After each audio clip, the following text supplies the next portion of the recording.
Does pro sports have a sports betting problem? And if these scandals continue to rise in volume, is this the beginning of the end for sports betting in America? We are going to dive into the most recent scandals, and also there's a few lessons that you can learn for yourself because these dummies made some serious mistakes that you want to avoid. Before we continue, I need you to smash that subscribe button and click that bell notification so you don't miss any videos that we drop. There's no denying that sports betting has exploded in America, and it seems like everywhere you go, whether you're driving down the road and see a billboard, you're at a hockey game and you see an advertisement, or you're on your phone watching a video, there's Kevin Hart from DraftKings, there's Jamie Foxx from BetMGM, or there's Stephen A. Smith with ESPN Bet. They are constantly in your face. Ever since 2018, over 75% of the states in America are legalized for sports betting.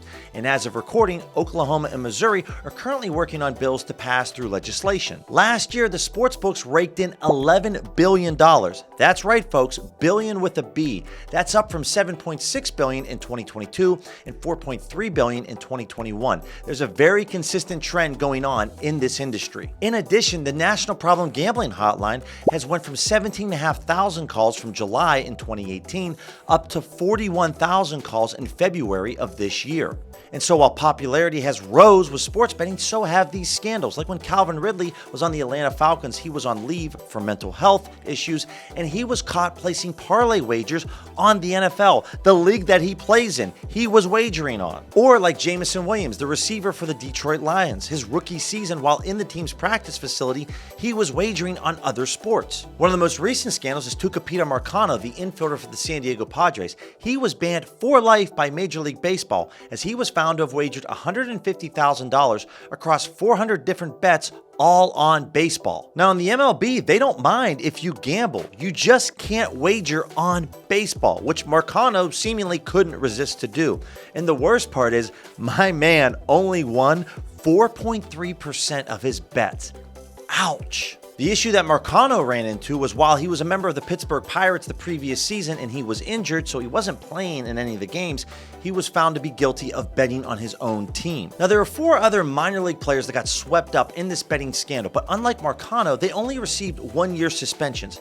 By far, the funniest one to me is Michael Kelly. You see, he was on the Oakland A's active roster, so you know he's making a pretty solid salary. He placed 10 wagers, and I'm definitely unit shaming here, but his average wager size was $9.92. Now, the biggest scandal that's rocked Major League Baseball and Japan is Shohei Ohtani's interpreter, Ippei Mizuhara. You see, in California, sports betting is illegal, and the entire time that Ohtani's been in the majors, he's played with the Angels and the Dodgers, both teams in Cali.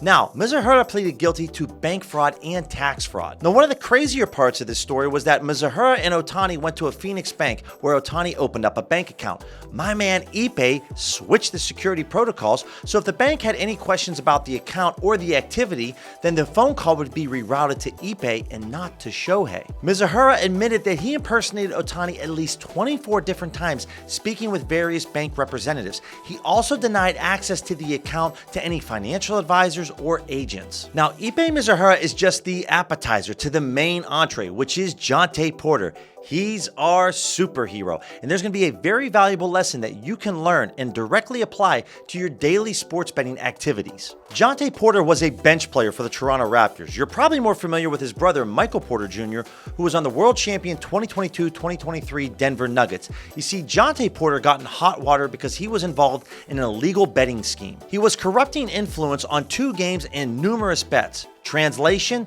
he knew the sportsbook's lines for his particular stats, and then while he was playing in the actual games, he was influencing it. Jonte had a gambling problem himself, and according to reports, it was quite large. So instead of ponying up, working with the bookies and trying to pay this off, he cut a deal with them. He said, for the next game, I'm going to play for 2 or 3 minutes, and then I'm going to claim injury and take myself out. All you have to do is wager every single dollar that you have on all my different player prop stats, and you'll have a huge payday. And this is where you can learn a valuable lesson. You see, the player prop market has less liquidity than the mainline markets. What do I mean by mainline markets? That's your money lines, your spreads, your over-unders. There's a lot more action and interest from the general public in these mainline markets, which means there's just more money that you can get down. It's the opposite with the player prop market, especially when we're talking about a bench player that only plays 3 to 5 minutes a game. So how was Jonte Porter able to make $1.1 million On a player prop bet, the answer is same game parlays. You see, this is the #1 moneymaker for sportsbooks. They love this type of wager. So Jonte didn't just bet these plays as individual straight wagers, he put these all in a 6-pick same game parlay. Now, Jonte wasn't placing these bets from his personal account. He had some friends and associates that were doing this for him. But what you need to understand is when you log into a FanDuel, they know exactly how much time that you're spending on the sportsbook, what type of bets that you like to place, what type of odds you like to place. The reason that I bring all this up is because of irregular betting activity. So the issue here is Jonte Porter's friends and associates that were placing these bets for the entire month of January, they might have been placing wagers around $100 to $500 on FanDuel. Not a big deal. But then all of a sudden on January 26th, they place a $25,000 wager on a bench player in the NBA. So on January 26th, Porter knows that everybody is betting on his unders. So he enters the game, plays for 2 or 3 minutes, and then cites an eye injury and exits stage left. Now, he could have got away with this scot-free if he did it just one time. So lesson number 2, he got greedy. And then he waited 2 months, but then performed the same act again. So on March 20th, he does the same thing, plays 2 or 3 minutes, and then cites an injury and leaves the game.